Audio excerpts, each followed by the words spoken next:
인천공항의 자동입국 심사대를 지나며 에일리아 AELIA는 조금 비현실적인 기분을 느꼈다. 여행 비자 90일이면 충분하겠지. 그녀는 그렇게 생각했다. 독일에서 보낸 삶은 안정적이었지만 숨이 막히는 규칙성과 회색빛 하늘이 있었다. 서울은 달랐다.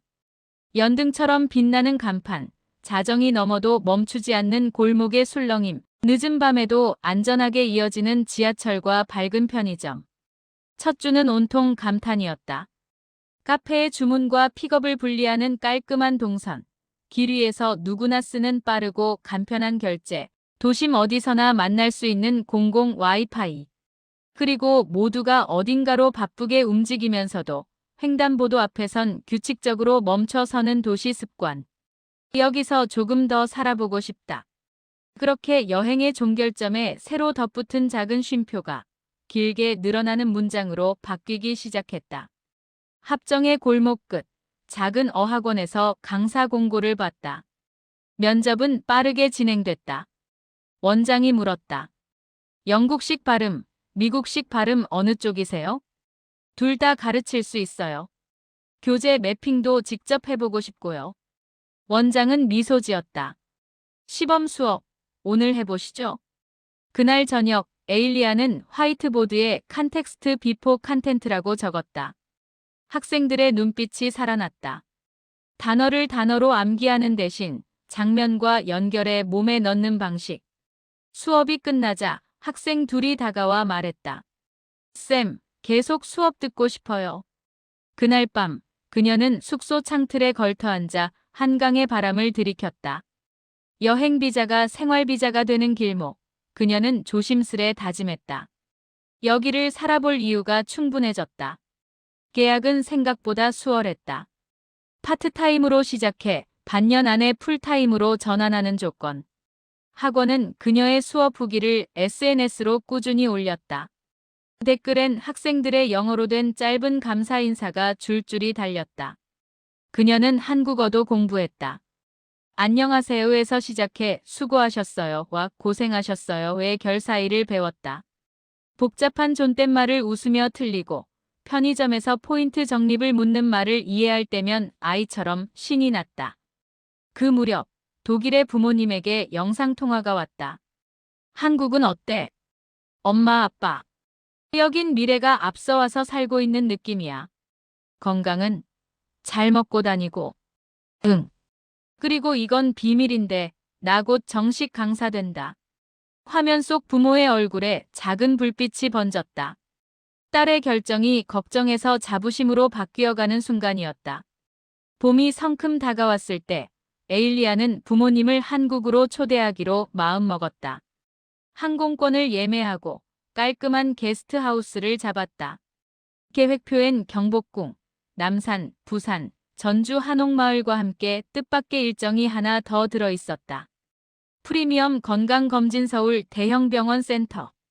엄마는 웃으며 물었다. 여행 와서 병원? 우리 동네 선배가 그러는데 한국 건강검진은 시스템이 예술이래. 엄마도 나도 안심할 기회야. 아빠가 거들었다. 한번 경험 삼아 해보지 뭐. 청량리 인근 유리 커튼홀로 반짝이는 대형 병원. 헬스케어 프리미엄 검진센터라 적힌 층으로 직행하는 엘리베이터에 오르자 화면에 오늘의 검사 동선이 자동으로 떴다. 접수대의 직원이 친절하게 안내했다. 오늘 결과 중 시급한 건 오후에 바로 상담 연결됩니다. 앱으로도 순서 안내돼요. 엄마는 작은 탄성을 질렀다. 이렇게 체계적으로. 아빠는 고개를 위아래로 크게 끄덕였다. 대기표 어디서 뽑지? 직원이 미소로 가리켰다. 대기는 여기 M-키오스크 동시 호명이에요. 의자에 편히 앉아 계시면 화면에 곧 뜹니다. 체열은 5분 만에 끝났다. 간호사가 바코드를 스캔하자 엄마의 이름과 검사 항목이 모니터에 자동 매칭됐다. 초음파실로 향하는 길, 조용한 복도에 작은 알림음이 잦아들었다가 다시 켜졌다. 엄마, 괜찮아? 응. 한국은 모든 게 빨라 그런데 이상하게 불안하진 않네. 사람이 그렇게 만드는 건가? 간단한 문진 후 갑상선 초음파를 진행한 영상의학과 전문의가 이마를 살짝 찌푸렸다. 혹이 보입니다. 크기는 작지만 경계가 촘촘하네요. 에일리아의 심장이 순간 움찔했다. 촘촘하다는 건 새침읍인 FNA 검사를 권합니다. 오늘 바로 가능한지 확인해보죠. 안내 직원이 바삐 움직였고 곧 앱에 새로운 일정이 떴다. 갑상선 검사 새침흡입 검사는 오늘 오후 3시 313호 검사실. 엄마가 작게 웃었다. 여행 와서 바늘 맞는 일정이라니. 에일리아는 엄마의 손을 꽉 잡았다. 엄마, 그냥 지금 알아서 다행인 거야. 바늘은 생각보다 얇았다. 국소 마취 후 초음파로 지도를 보듯 바늘이 들어가고 나왔다. 절차는 10분 남짓. 엄마는 괜찮아라고 말했지만 에일리아는 손끝에서 땀이 났다. 검사실 밖, 카페에서 기다리던 중 앱 알림이 떴다. 1750 갑상선, 내분비 결과, 설명 내분비외과 상담실 3. 오늘 안에 결정적 소견만 먼저요. 직원이 설명했다.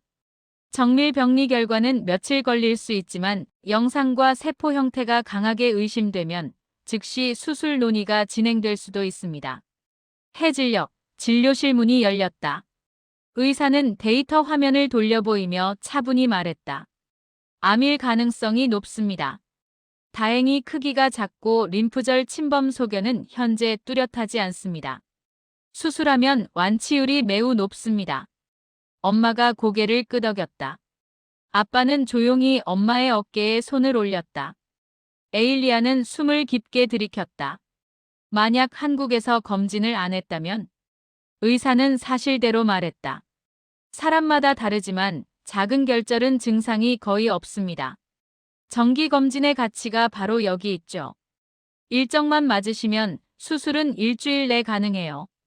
일주일. 독일에서라면 아빠는 말끝을 흐렸다. 각자 익숙한 시스템이 있다. 다만 지금 이 순간 필요한 건 속도와 명확한 의사결정이었다. 밤의 도심으로 나오자 네온사인이 비를 닮은 빛을 쏟아냈다. 엄마, 무서워? 무섭지. 그런데 더 무서운 건 모르고 넘기는 거야. 아빠가 담담히 덧붙였다. 지금 여기서 하자. 세 사람은 숙소로 돌아가 캘린더를 펼쳤다.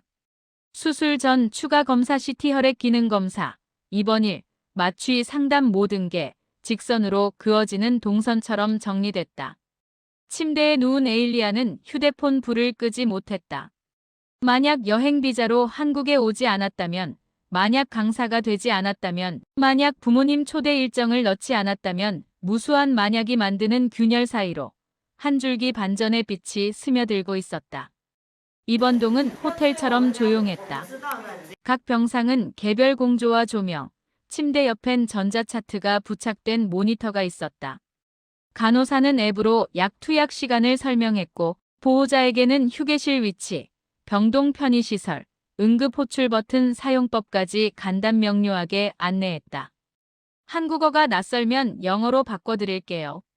엄마가 미소 지었다. 괜찮아요. 여기선 시선만 봐도 다 안심이 돼요. 밤 병실 창밖으로 서울의 빛이 유리창에 잔물결처럼 깔렸다. 에일리아는 의자의 등받이에 기대 앉아 엄마의 숨결을 세었다. 일정표는 완벽했고 설명은 투명했다. 하지만 인간의 마음은 늘 작은 틈을 만든다. 혹시라는 단어가 그 틈으로 고개를 내민다. 아빠가 낮은 목소리로 말했다. 우리 운이 좋은 거야. 내가 여길 좋아해서, 우리가 여길 와서. 에일리아는 고개를 끄덕였다. 운이 구조처럼 작동하는 날이 있네. 오늘이 그날이었으면 좋겠다. 수술동으로 향하는 복도는 유난히 조용했다. 바퀴 소리가 규칙적으로 울렸다 사라졌다. 수술실 앞 의사가 다시 설명했다. 부분 혹은 전체 절제는 종양 위치와 범위를 최종 확인하며 결정하겠습니다. 중요한 신경과 부갑상선 보호가 핵심입니다. 수술 시간은 23시간 예상하고요. 엄마는 의사의 눈을 바라봤다. 부탁드립니다. 걱정하지 않으셔도 됩니다. 문이 닫혔다. 에일리아는 손잡이를 한 번 더 잡았다 놓았다. 금속의 체온이 의외로 따뜻했다. 대기구역 모니터엔 수술 진행 단계가 익명번호로 표시됐다. 내시경복 간경, 절개, 봉합, 회복실 아이콘이 점등될 때마다 아빠와 에일리아는 서로를 바라보았다. 이렇게까지 보이게 해주는구나. 우리가 모른다고 더 불안해지는 걸 아는 거야. 2시간 반이 흘렀다. 담당이가 소독 가운을 벗고 걸어왔다. 잘 됐습니다. 그 두 음절이 생각보다 더 큰 소리로 심장에 내려앉았다. 림프절 전이는 수술 시야에서 의미 있게 보이지 않았고 병리 최종은 나와봐야 하지만 현재로선 초기 단계로 보입니다. 예정대로 회복 퇴원 후 경과 보시죠. 대기실 공기가 갑자기 넓어지는 느낌이었다. 가슴 깊은 곳에서부터 공기가 환하게 들어왔다.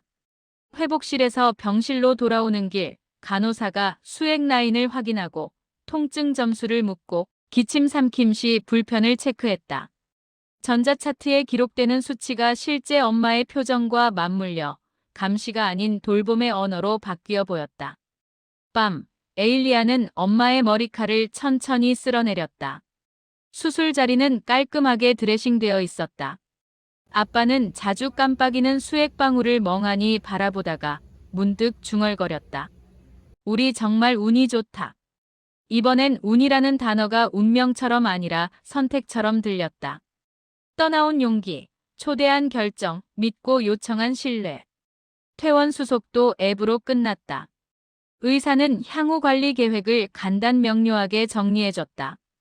필수 약, 정기 추적 검사 간격, 일상 복귀의 단계, 음성 변화나 저칼슘 증상 등 주의점을 한 장의 요약 PDF로 내려받게 했다. 병원 앞 가볍게 이어진 공원 계단을 천천히 올랐다. 초여름 바람이 수술 자리를 스치고 지났다. 엄마가 말했다. 이걸 안 했으면 언제 알았을까? 모를 수도 있었지. 아빠가 담담히 답했다. 아니면 더 늦게 알았을 수도 있고. 에일리아가 말했다. 그러나 셋 모두 알고 있었다. 만약이라는 분기점에서 오늘을 선택한 자신들이 이 이야기의 반전을 쥐고 있다는 걸. 검진과 수술이 지나고 여행 일정은 기묘하게 더 밝아졌다. 북촌의 한옥 처마는 더 둥글어 보였고 남대문의 노포 칼국수는 더 뜨거웠다. 부산의 바다는 멀리서 번지는 은빛으로 잔잔했고 전주의 골목은 밤 냄새와 장맛으로 가득했다. 엄마는 말수가 원래 많지 않았지만 그날따라 유난히 자주 웃었다. 이 도시가 자꾸 괜찮다고 말하네. 아빠는 손수건을 주머니에서 꺼내 접었다 폈다. 건강이란 게 이런 거구나. 무사히 돌아오는 것. 돌아가는 날 인천공항의 넓은 홀에서 세 사람은 잠시 멈춰 섰다. 엄마, 다음에는 그냥 구경만 하러 와요. 그래도 건강검진 일정 하나쯤은 괜찮을 것 같은데. 엄마가 장난을 쳤다. 아빠가 말했다. 다음엔 우리 차례다. 너 영어 강사 자리 잡았으면 우리가 내 수업 듣고 가마. 에일리아는 웃었다. 아빠 발음 교정, 엄마는 말하기 자신감. 계약 기간 내내 VIP. 포옹은 길었고 작별 인사는 짧았다. 가족은 문 뒤로 사라졌지만 이번엔 두려움이 아니라 평온이 남았다. 그녀의 주머니엔 병원 앱에서 내려받은 엄마의 수술 요약서가 접혀 있었다. 종이가 아닌 안심의 형태로. 칠판 앞. 오늘의 주제는 턴 오브 이벤트 반전. 에일리아는 학생들에게 물었다. 가장 큰 반전은 무엇이었나요? 한 학생이 말했다. 모르는 사이에 지나가는 위험을 알게 되는 것. 다른 학생이 덧붙였다. 그리고 알아낸 뒤 할 수 있는 선택이 생기는 것. 그녀는 빙긋 웃으며 칠판에 적었다. 어너스 초이스 체인지. 그날 수업 말미 그녀는 아주 짧게 자신의 이야기를 했다. 사람들은 조용히 들었고 박수는 오래 이어졌다. 주말 비가 왔다. 카페 창가에 앉아있던 에일리아에게 엄마에게서 메시지가 왔다. 상처 예쁘게 아물고 있어. 목소리도 좋아. 다음 봄에는 우리 셋이 또 걸어보자, 서울을. 그녀는 답장을 보냈다. 다음 봄 같은 자리. 그때는 검진 일정은 빼고 대신 꽃 구경을 더 넣자. 창밖에 빛은 유리창 위로 길게 번졌다. 이 도시는 사람들의 선택과 기술과 시스템이 서로의 빈틈을 메우며 작동한다. 그 빈틈 사이를 건너온 한 가족의 사연이 서울의 의료라는 무대 위에서 가장 따뜻한 반전을 만들었다. 한강 다리를 건너는 버스 창에 네온이 흐릿하게 번졌다. 에일리아는 마음속으로 조용히 정리했다. 여행 비자로 들어온 도시는 이제 삶으로 남는다. 강사가 된 딸은 엄마의 봄을 한국에서 되찾았다. 그리고 반전은 무작정 찾아오지 않는다. 우리가 움직일 때 열린다. 그녀는 가볍게 미소 지었다. 서울의 밤은 그 미소를 알아본 듯 조금 더 환해졌다.